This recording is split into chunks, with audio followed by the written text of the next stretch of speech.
News Kannada ವಾಹಿನಿಗೆ ಸ್ವಾಗತ. ಪರೋಪಕಾರಿ ಕೆಲಸಗಳಿಂದ ಮಾತ್ರ ಮನುಷ್ಯನ ಜನ್ಮ ಸಾರ್ಥಕ ಎಂದು ವಡಗೇರ ತಾಲೂಕಿನ ಕೃಷ್ಣ ವೇಣಿ ಭೀಮಾ ಸಂಗಮದ ಸಂಗಮೇಶ್ವರ ಮಠದ ಪೀಠಾಧಿಪತಿಗಳು ಆದ ಶ್ರೀ ಕರುಣೇಶ್ವರ ಶಿವಾಚಾರ್ಯ ಮಹಾಸ್ವಾಮಿಗಳು ಹೇಳಿದ್ದಾರೆ. ವಡಗೇರ ಪಟ್ಟಣದಲ್ಲಿ ನವಚೇತನ ಟ್ರಸ್ಟ್ ವತಿಯಿಂದ ದನ ಕರುಗಳಿಗೆ ಕುಡಿಯಲು ನೀರಿನ ತೊಟ್ಟಿಗಳು ನಿರ್ಮಿಸಿದ್ದು ಅವುಗಳನ್ನು ಉದ್ಘಾಟಿಸಿ ಮಾತನಾಡಿದರು. ಶ್ರೀಮತಿ ಶಾಂತನಿಂಗಣ್ಣ ಜಡಿ ದಂಪತಿಗಳು ನವಚೇತನ ಟ್ರಸ್ಟ್ ಸ್ಥಾಪಿಸಿ ಆ ಟ್ರಸ್ಟ್ ಮೂಲಕ ಆರೋಗ್ಯ ಶಿಬಿರ, ಸಸಿಗಳ ವಿತರಣೆ, ಪರಿಸರ ರಕ್ಷಣೆ, ರಕ್ತದಾನ ಶಿಬಿರ, ಶಾಲಾ ಮಕ್ಕಳಿಗೆ ಪಠ್ಯ ಪುಸ್ತಕಗಳ ವಿಸ್ತರಣೆ, ಕ್ರೀಡಾಕೂಟಗಳ ಆಯೋಜನೆ, ಸಾಂಸ್ಕೃತಿಕ ಕಾರ್ಯಕ್ರಮಗಳು, ಕೊರೋನಾ ಸಮಯದಲ್ಲಿ ಸ್ಯಾನಿಟೈಸರ್, ಮಾಸ್ಕ್, ಆಹಾರದ ಕಿಟ್ ವಿತರಣೆ ಹೀಗೆ ಇನ್ನೂ ಅನೇಕ ಸಮಾಜಮುಖಿ ಕೆಲಸವನ್ನ ಮಾಡಿದ್ದಾರೆ. ಇವರ ಕಾರ್ಯ ಶ್ಲಾಘನೀಯ. ಮುಂದಿನ ದಿನದಲ್ಲಿ ಇನ್ನಷ್ಟು ಹೆಚ್ಚು ಸಮಾಜಮುಖಿ ಕೆಲಸವನ್ನ ಮಾಡಲಿ ಅಂತ ಹಾರೈಸಿದರು. ಪರೋಪಕಾರಾಯ ಫಲಂತರಿಕ್ಷ ಪರೋಪಕಾರಾಯ ದುರಂತಿಗಾವನ ಪರೋಪಕಾರಾಯ ವಂಚನಕ ಪರೋಪಕಾರಾರ್ಥಮಿದಂ ಸವೇದಂ ಅಂತ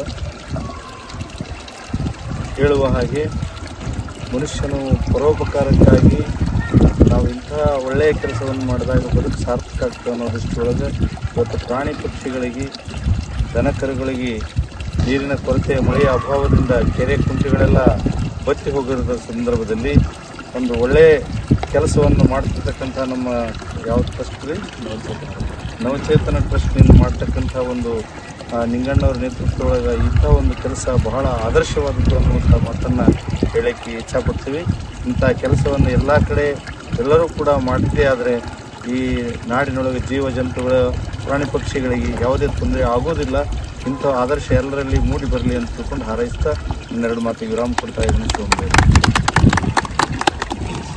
ಈ ಸಂದರ್ಭದಲ್ಲಿ ಸೂಗಪ್ಪ ಸಾಹುಕಾರ್ ಆಮಂಗಿ, ಚಾಲಕರ ಸಂಘದ ಜಿಲ್ಲಾಧ್ಯಕ್ಷ ಬಸವರಾಜ್ ಇಟಗಿ, ವಕ್ಫ್ ಸದಸ್ಯ ಉಸ್ಮಾನ್ ಬಾಷಾ ತಳಿಬಿಡಿ, ಅಪ್ಪಾಜಿ ಕಲ್ಲಪ್ಪನೂರ್, ನವಚೇತನ ಟ್ರಸ್ಟ್ ಅಧ್ಯಕ್ಷ ನಿಂಗಣ್ಣ ಜಡಿ, ರೈತ ಸಂಘದ ಮುಖಂಡರುಗಳಾದ ಶರಣು ಜಡಿ, ಮಲ್ಲು ನಾಟೇಕರ್, ನಿಂಗು ಕುರಿಕಳ್ಳಿ, ನಾಗರಾಜ ಸ್ವಾಮಿ ಹಳ್ಳೆಪ್ಪ ತೇಜೇರ, ದೇಸಾಯಿ ನೀಲಳ್ಳಿ, ಮರಿಲಿಂಗ ಗೋನಾಳ್, ವೆಂಕಟೇಶ್ ಇಟಗಿ, ಶರಣು ಹೇರುಂಡಿ ಹಾಗೂ ಇನ್ನಿತರರು ಉಪಸ್ಥಿತರಿದ್ದರು.